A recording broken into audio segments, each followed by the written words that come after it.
Assalamualaikum warahmatullahi wabarakatuh. Nama saya Sidi Muzamil bin Azmi. Saya dari kelas 4F dan saya merupakan pelajar dari Kolej Profesional Baitul Mal. Saya mengambil kursus Diploma Pengurusan Industri Halal. Video ini bertujuan untuk melaksanakan tugasan khidmat masyarakat PPW 2252. Saya akan menceritakan kepada anda 5 amalan ataupun sunnah yang boleh dilakukan pada bulan Ramadan. Seperti yang kita tahu, berpuasa di bulan Ramadan menjadi salah satu rukun Islam yang ketiga. Jadi, ini menunjukkan identiti kita sebagai orang Muslim yang mana mengikut perintah Allah SWT. Saya akan menerangkan lebih lanjut kepada anda 5 amalan ataupun sunnah-sunnah yang boleh dilakukan kepada anda secara lebih terperinci agar kita dapat menambah amalan kita dan menambah pahala kita pada bulan Ramadan ini. Yang pertama yang boleh dilakukan pada bulan Ramadan adalah qiyam Ramadan. Seperti yang kita tahu, solat sunat tarawih itu merupakan qiyam Ramadan, mendirikan solat malam. Sebab dalam hadis ada mengatakan barang siapa yang menunaikan solat malam pada bulan Ramadan kerana iman dan mengharapkan ganjaran daripada Allah SWT, maka akan diampunkan dosa-dosanya yang telah lalu. So macam kita tahu, pada musim pandemik ni kita tak dapat solat tarawih dekat masjid kan? Tapi kita jangan ambil itu sebagai salah satu alasan kita untuk tidak menunaikan solat tarawih. Solat tarawih ni boleh dilakukan di rumah, bersendirian boleh, berjemaah boleh. Jadi tak ada masalah kita solat kat rumah seorang-seorang kan. Tak ada orang duduk rumah sewa, tak ada orang, solat seorang boleh, tak ada masalah. Tapi kalau ada family, ada kawan-kawan, ajak solat tarawih berjemaah. Pahala lagi besar. Jadi kita boleh juga menganggap ini sebagai salah satu peluang ataupun advantage untuk kita mengeratkan hubungan silaturahim antara satu sama lain. Sebab mungkin dulu mak ayah kerja balik petang kan, semalam penat, lepas tu mak ayah pergi solat tarawih. So kita solat tarawih, so kita tak berinteraksi sangat. So bila solat berjemaah dengan keluarga ni, dia jadi lebih banyak berinteraksi, macam borak-borak sikit. So itu adalah yang pertama. Yang kedua adalah bersahur. Seperti yang kita tahu, sahur merupakan salah satu sunat muakkad, iaitu sunat yang dituntut kerana ianya membezakan puasa kita dengan puasa ahli kitab.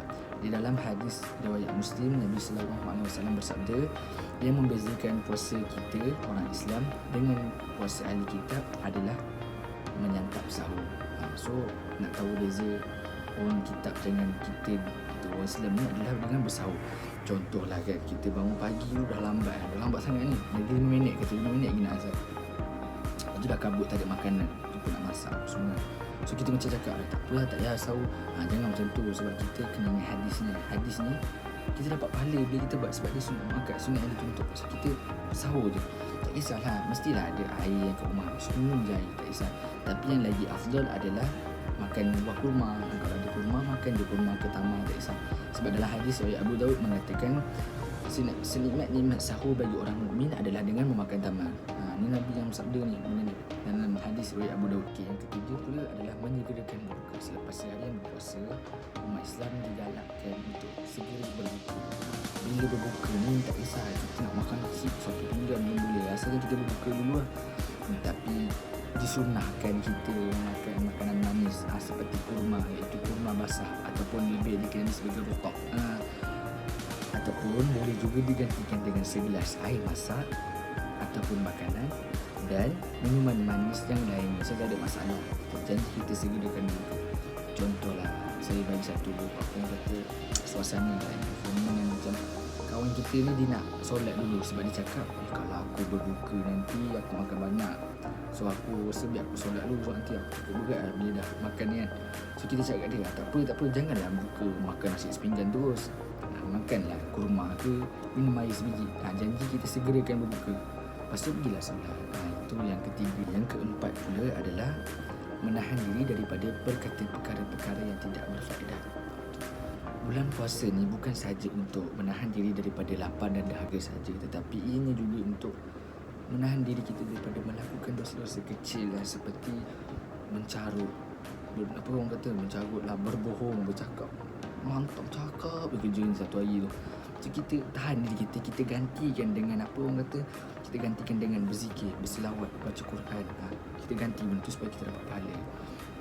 Jadi itu yang keempat. So yang terakhir adalah bersedekah ataupun memberi makan kepada orang yang berbuka. Nabi Muhammad SAW merupakan seorang insan yang amat pemurah, tetapi baginda menjadi lebih pemurah apabila bulan Ramadan, kerana ada disebut di dalam hadis, barang siapa yang memberi makan kepada orang yang berpuasa, maka diberikan kepadanya pahala seperti orang yang berpuasa tersebut tanpa mengurangi sedikit pun pahala orang yang berpuasa itu.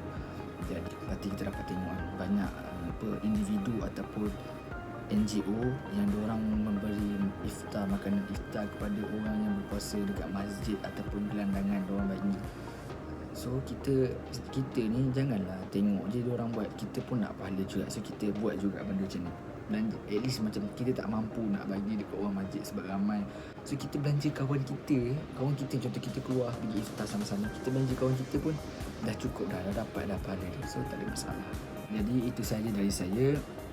Terima kasih kerana sudi mendengar, dan samalah kita mendoa agar kita dapat dipertemukan dengan Ramadan yang akan datang, supaya kita tak menyia-siakan lagi bulan Ramadan ini, kerana bulan Ramadan ini merupakan salah satu bulan yang amat mulia.